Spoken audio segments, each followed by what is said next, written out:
NCAA Season 96 opening ceremony malantaw na sa Dominggo. Ano ba lang dapat nga mga bantayan? Ining tutukan ni Daryl Marie Sarmiento.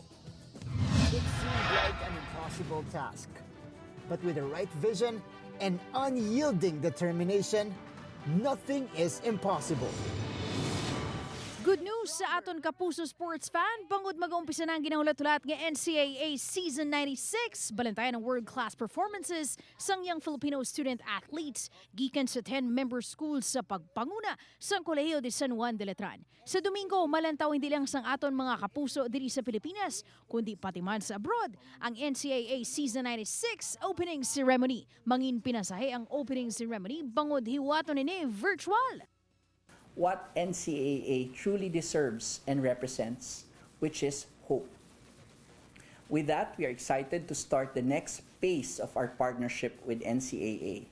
On Sunday, June 13, NCAA Season 96 officially kicks off with the GMA-produced opening ceremony that is apt and fitting to NCAA, a premier collegiate sports league in the Philippines.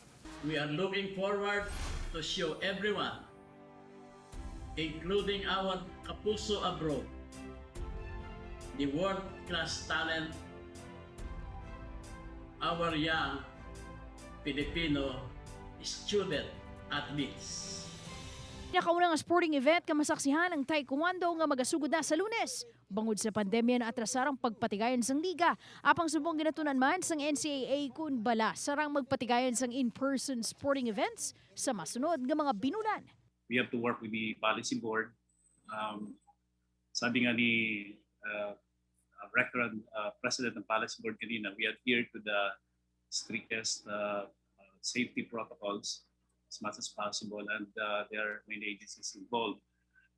We cannot plan na dati ganun yung gagawin natin na dapat clear. We have to be flexible sa day-to-day operations natin. Gani mga kapuso, head on to your TV screens sa Hunyo 13, Domingong adlaw kag mag-tune in sa GTV alas 5:05 sang hapon para sa opening ceremony ng NCAA Season 96. Malantaman ng Rise Up Stronger NCAA Season 96, Lunes tubto Biyernes 2:45 p.m. kada Sabado 4:30 p.m. kag Domingo 5:05 p.m. Daryl Marie Sarmiento, 1 Western Visayas.